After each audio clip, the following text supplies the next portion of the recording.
नमस्कार। चंद्रशेखर आजाद दलितों की आवाज उठाने के लिए अमेरिका पहुंच चुके हैं। बिल्कुल ठीक सुना आपने दोस्तों, चंद्रशेखर आजाद अमेरिका पहुंचे हुए हैं और वहां पर पहुंचकर भी उन्होंने दलितों के लिए, दलितों के हक के लिए आवाज उठाई है।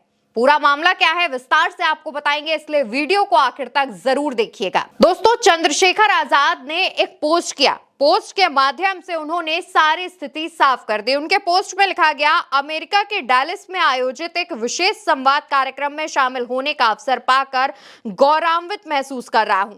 साउथगेट मीडिया फाउंडेशन संयुक्त राज्य अमेरिका द्वारा मेरे स्वागत और सम्मान के लिए मैं हृदय से आभार प्रकट करता हूं।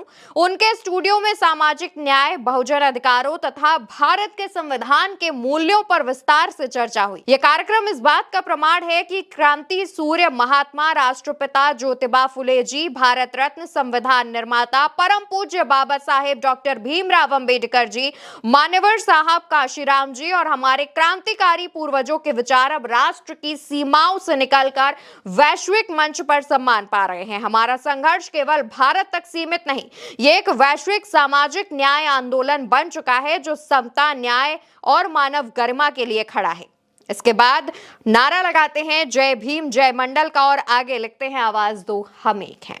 दोस्तों, चंद्रशेखर आजाद का जब ये पोस्ट सामने आया उसके बाद तहलका मच गया। लोगों का कहना था कि चंद्रशेखर दलितों की आवाज उठाने के लिए विश्व स्तर पर पहुंच चुके हैं, एक विदेशी धरती पर पहुंच चुके हैं और वहां पर भी दलितों की आवाज उठा रहे हैं। चंद्रशेखर ने अपने पोस्ट में इस बात का साफ साफ जिक्र किया है कि उन्होंने बहुजन के अधिकारों की और भारत के संविधान के मूल्यों पर उस कार्यक्रम में चर्चा की है। और इसके बाद दोस्तों, कार्यक्रम के दौरान चंद्रशेखर आजाद ने जो बात कही है वो भी सुनी जानी चाहिए। बाबा साहब अम्बेडकर और मान्यवर काशीराम साहब का सपना पूरा नहीं करेंगे तब तक हम लोग चैन से नहीं बैठेंगे, चैन की सांस लेंगे। दोस्तों, अमेरिका के डेलिस में आयोजित इस कार्यक्रम में चंद्रशेखर आजाद ने अपनी बात रखी और जब वो कार्यक्रम में पहुंचे उस दौरान उनका स्वागत किया गया।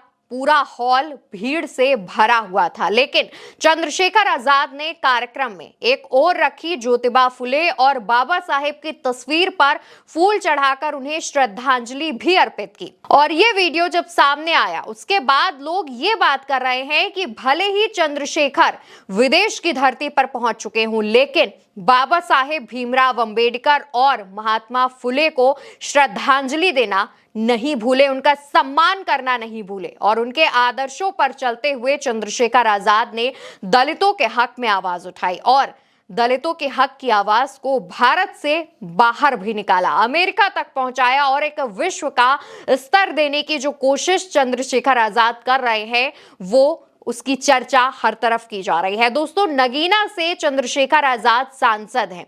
लगातार वो दलितों पर हो रहे अत्याचार को उठाते हैं, सरकार से उस पर न्याय की मांग करते हैं। वो ना सिर्फ उत्तर प्रदेश बल्कि पूरे भारत में कहीं पर भी अगर दलितों पर अत्याचार किया जा रहा है, उनको प्रताड़ना दी जा रही है, तो उस पर सरकार से सवाल पूछते हैं और सरकार से उस पीड़ित व्यक्ति को न्याय दिलाने की मांग भी करते हैं। अब जिस तरीके से चंद्रशेखर आजाद अमेरिका की धरती पर पहुंचे हैं और वहां जाकर दलितों के हक के लिए लड़ रहे हैं, आवाज उठा रहे हैं, उस पर आप क्या क्या कहना है कमेंट सेक्शन में बताइए।